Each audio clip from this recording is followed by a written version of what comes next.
Well, for the first time in like forever, I took the subway in Toronto the other day. The slogan of the Toronto Transit Commission is "the better way." I kind of question that. For me, TTC has always stood for either take the car or telephone the cab. Because let's face it, folks, is there anything more soul destroying than hitching a ride on public transit thanks to the ongoing decline of civility?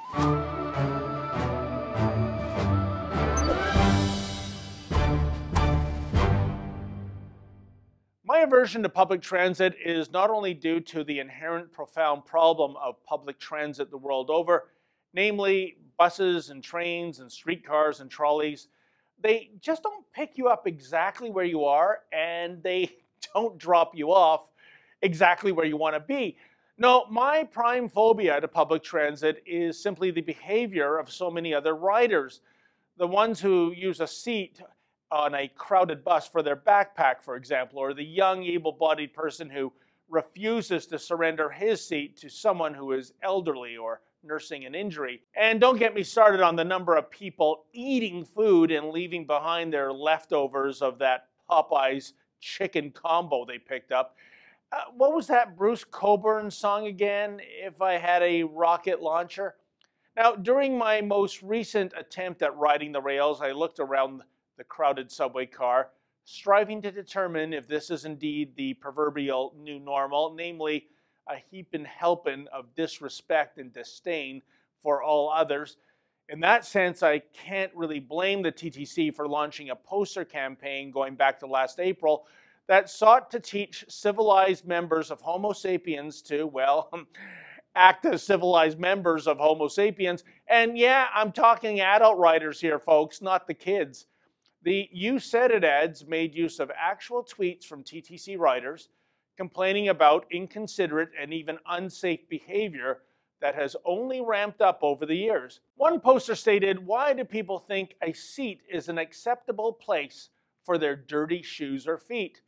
Another poster stated, "Why is it that people who have the worst taste in music are also the ones who don't own headphones?" Yeah, why indeed. Now, the ad campaign came about as a result of a horrendous breach of etiquette on a subway car in which a middle-aged woman sat on the feet of a young man because he was resting those aforementioned clodhoppers on a seat. Check it out. Get off me. And I can hear you're loud enough. I don't give a Get off me. I don't care. I don't care. Get off me. Can you get off me, please? No, I'm sorry, I can't. Like, you can't take your fat self off. Don't you're going to come sit on other people? Your fat self has got a big mouth. I know I have a big mouth, and I'm using it because God. And you're fat, too. I love my fat self. Thank you. Okay, well then we're equal. I don't understand why you're sitting on me.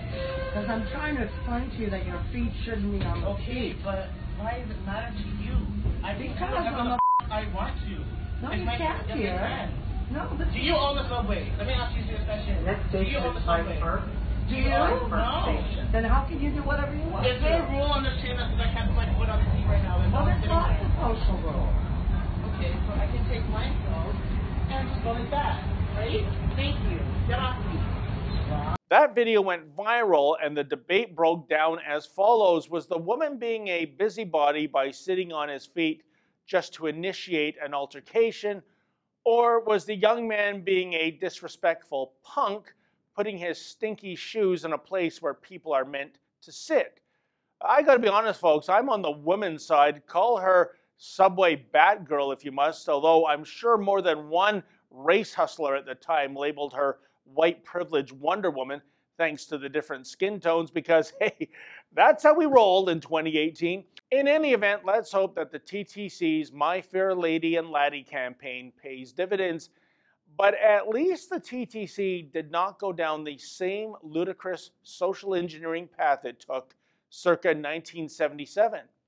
That's when the TTC, recognizing that Toronto was becoming more diverse and being populated with more people who did not speak English as a first language, introduced a truly mind-boggling campaign regarding etiquette.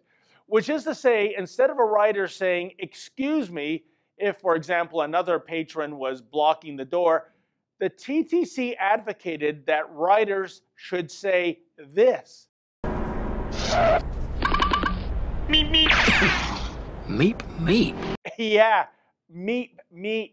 The TTC was hopeful that diverse Torontonians would embrace the telltale slogan of the Looney Tunes Roadrunner instead of one of Canada's official languages. I'm not making this up, folks. This was a very early example of what would later come to be known as reasonable accommodation. Meep, meep indeed. In any event, such a pity the TTC brainiacs had to drop that campaign after enduring a preponderance of so many mocking reviews. At least the TTC didn't consider issuing transit riders with a Wile E. Coyote costume to help keep the lines moving.